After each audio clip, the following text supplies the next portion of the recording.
fans, welcome back to 1237, back with another review.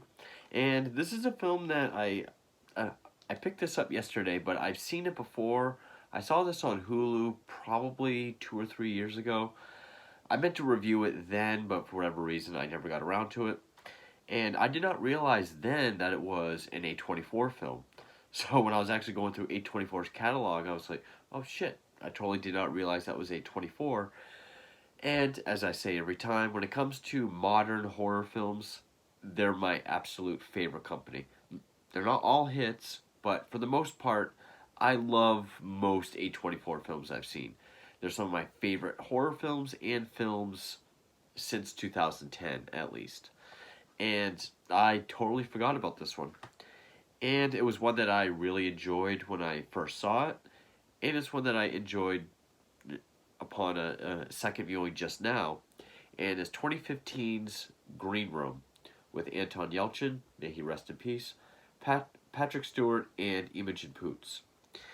And yeah, basically tells the story of a punk band who gets a gig at this real shady bar that's run by a neo-Nazi skinhead group. I don't want to say gang, but essentially that's what they are. They witness a murder, and then they are held captive.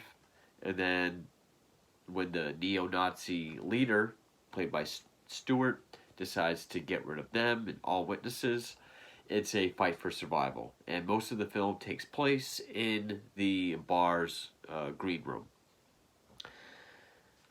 And it was written and directed by Jeremy Saulnier, who directed a Murder Party, which is very fun. Wrote and directed Blue Ruin, which I've heard is very, very good, and I would very much like to see it, and a few other films since this. And apart from these three leads, we also have Alia Shawkat, Joe Cole, who is John Shelby in Peaky Blinders. I really like him. Callum Turner, Macon Blair from Murder Party is also in this. Also, I noticed this one guy.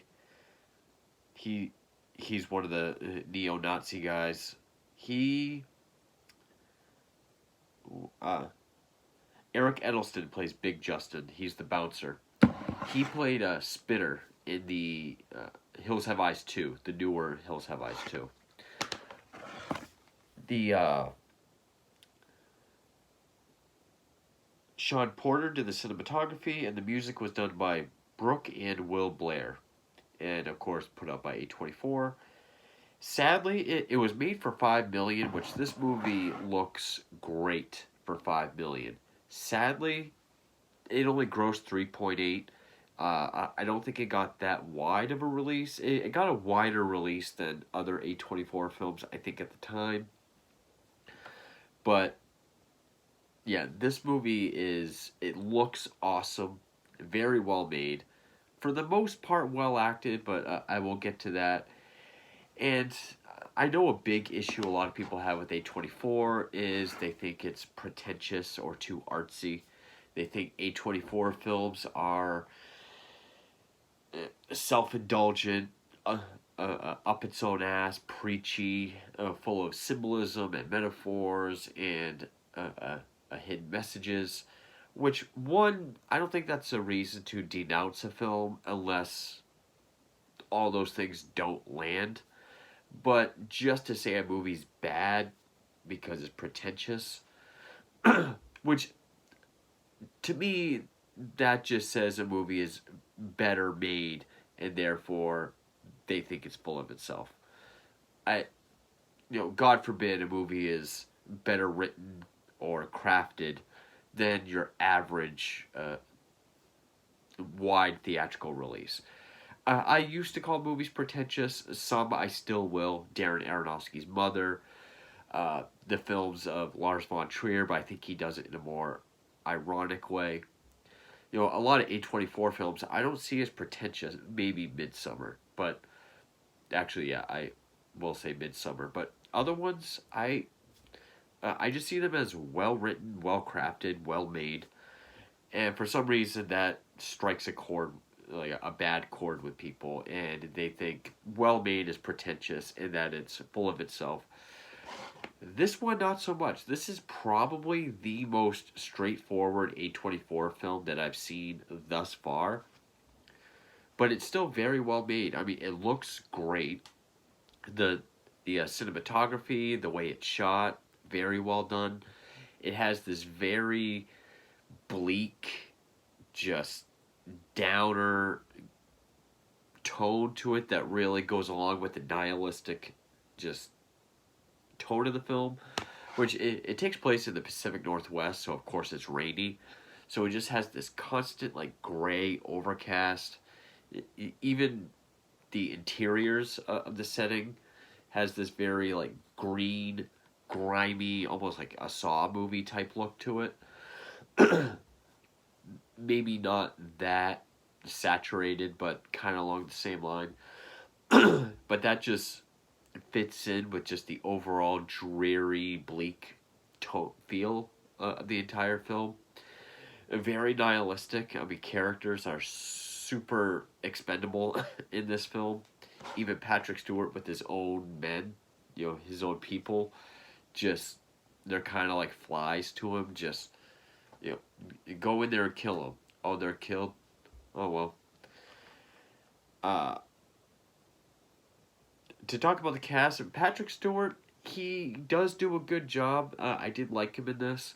He did get quite a bit of praise when this came out. I think it was just cool to see Patrick Stewart in this really villainous role.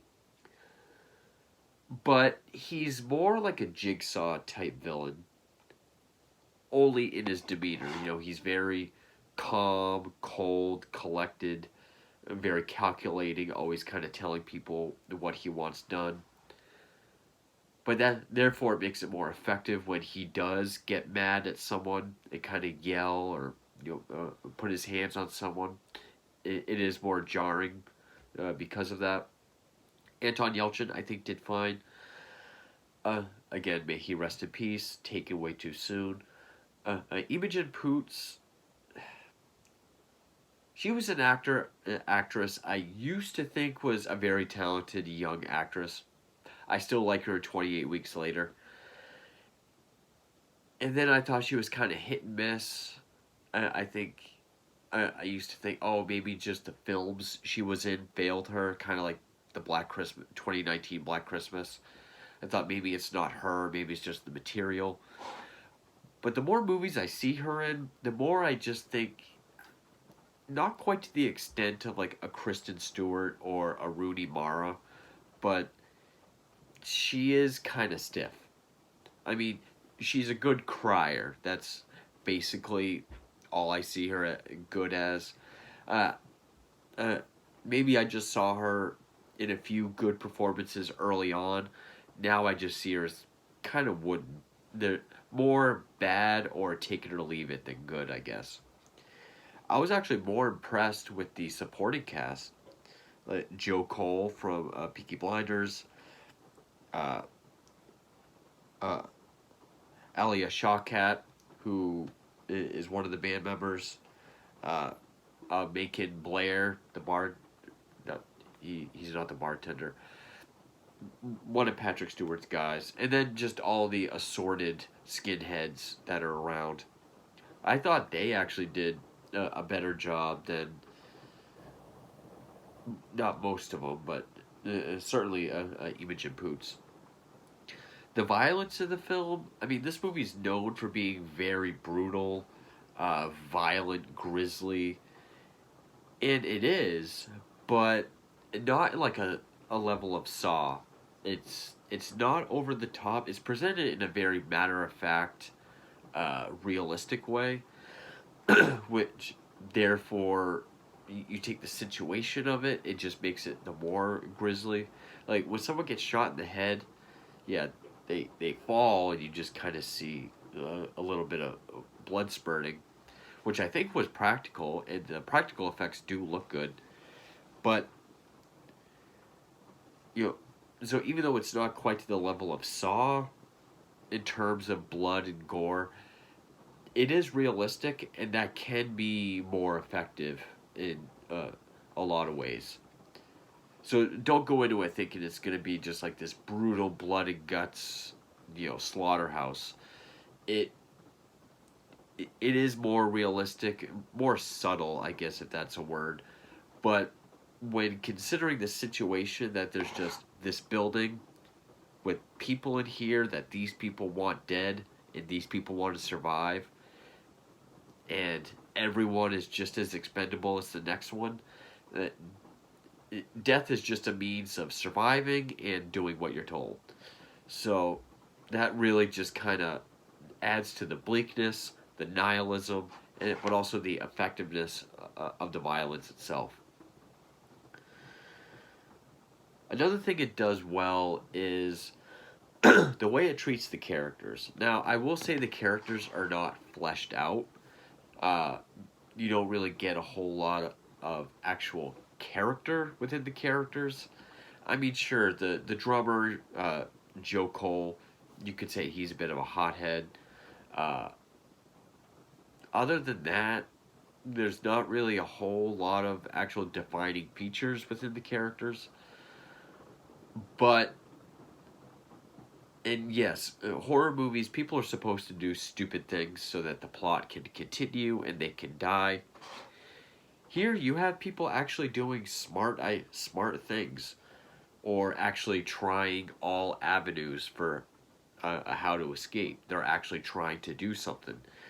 And if they do make a poor decision, this tackles the situation so realistically that you take into consideration they're in this strange place where people they don't know are trying to kill them. They're scared, they're freaked out, they're not thinking quite rationally. They're just thinking, escape. So they're not thinking maybe the best ideas, so it still makes sense. It's I know people will say, "Well, that was a dumb idea. I would have done that." They're doing things any scared person might do. But then there's always going to be that jackass. They'll be like, "I would just take out a flamethrower and just start, burn it." Where are you going to get a flamethrower? Pull it out of your pocket like no. It tackles it realistically, and yeah, they do. They try to get out through the ceiling or the air duct. They try to break through the floor. They, you know, they say they won't come out or give a gun back to Patrick Stewart until they know the cops are coming. These are smarter than your typical horror characters. And they do try most, if not all, ways of how to escape. So that was also kind of refreshing. But also, it's A24, so you're going to get smarter writing anyway. Uh, but yeah, that's basically it. Whenever things go wrong, they do have to go back to the green room to kind of regroup and replan, which all did stem from writer-director Jeremy Saulder's idea of just people trapped in a green room with people trying to get them. I did like scenes where they're gonna give they've taken the bouncer hostage, and Anton Yelchin's gonna go give the pistol back, but Imogen Pooch is looking through a vent, so it looks like who they're talking to is backed away from the door, but then she kind of looks over and sees all these boots with red laces, who is like the neo-Nazi group, and that's how she knows it's a setup. Um, so well written. The soundtrack is also cool. You really get the idea that Solnier really probably is a punk fan. I mean, has a lot of punk songs, the punk lifestyle it touches on, because this is a band that live in kind of like vagabonds, just driving and playing wherever they can. Even at one point, playing at this crappy bar with like 3 people. They have to siphon and steal gasoline, which does come into play because eventually, and also Patrick Stewart's very meticulous about how these people are killed. He tells them, you know, don't shoot more than once. And if you do, make sure it's close together because you have to take the slugs out yourself. Because while this is all going on, he's trying to stage an actual like trespassing on his property so it can look like self-defense. So he gets enough bodies to stage it that when it's just two left, he's like, all right, just kill them however you can. We got to get everyone else out of here. But also, like, there was another band that witnessed this murder in the beginning. He lets them go, but he gives them poison heroin. Uh, it does have some drama added in as well. Like how they're able to kind of get people to help them. Like there's this one skinhead that they were able to take in because of his relationship with the girl that was killed that spawned this whole thing. So it does have some good twists and turns as well. Um, I guess I'll say spoilers just for the very ending. I will say Patrick Stewart does go down very easily. I mean, they just kind of show up. They have their weapons drawn. Anton Yelchin does kind of taunt him. You, you were so scary last night, and now you're just like standing there. And then he turns around to go back to his house. You see him trying to take out a pistol. And they shoot him a bunch. He doesn't just go down. He has to be shot several times. But I do feel like the villain was taken out very easily. But and then they just sit there and they wait.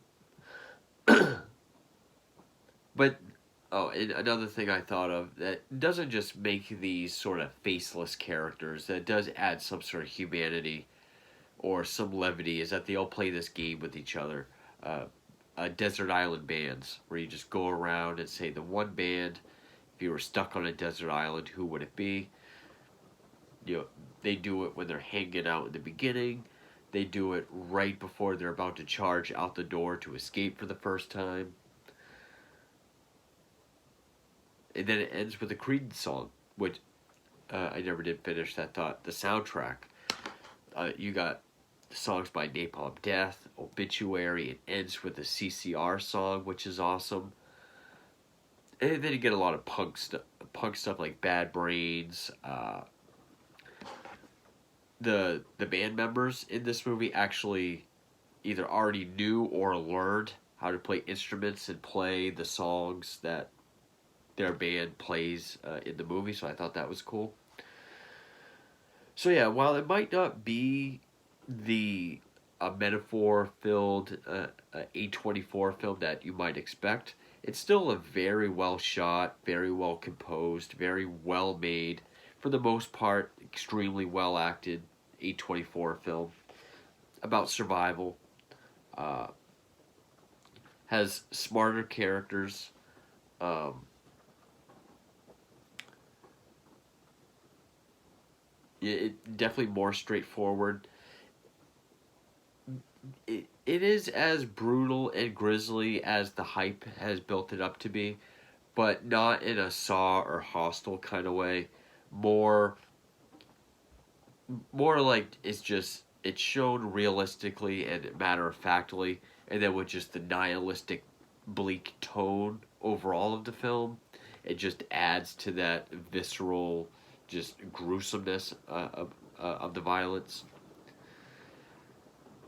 And yeah, just another reason why A24 is my favorite company for modern horror films. I mean, this also works as a thriller, it works as a crime thriller, because in the beginning they gotta stage this stabbing between these two punk patrons.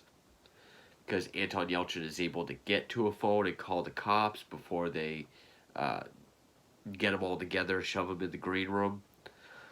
So when the cops show up, the one guy, Gabe, pays these two young skinheads to stab each other. So when the cops show up, there's a story to tell.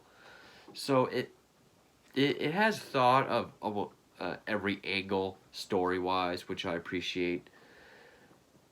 And yeah, even though it might not have all these symbolism and messages and metaphors, and as straightforward as it is as a film, it's just so well made that it's another reason why A24 is my favorite company.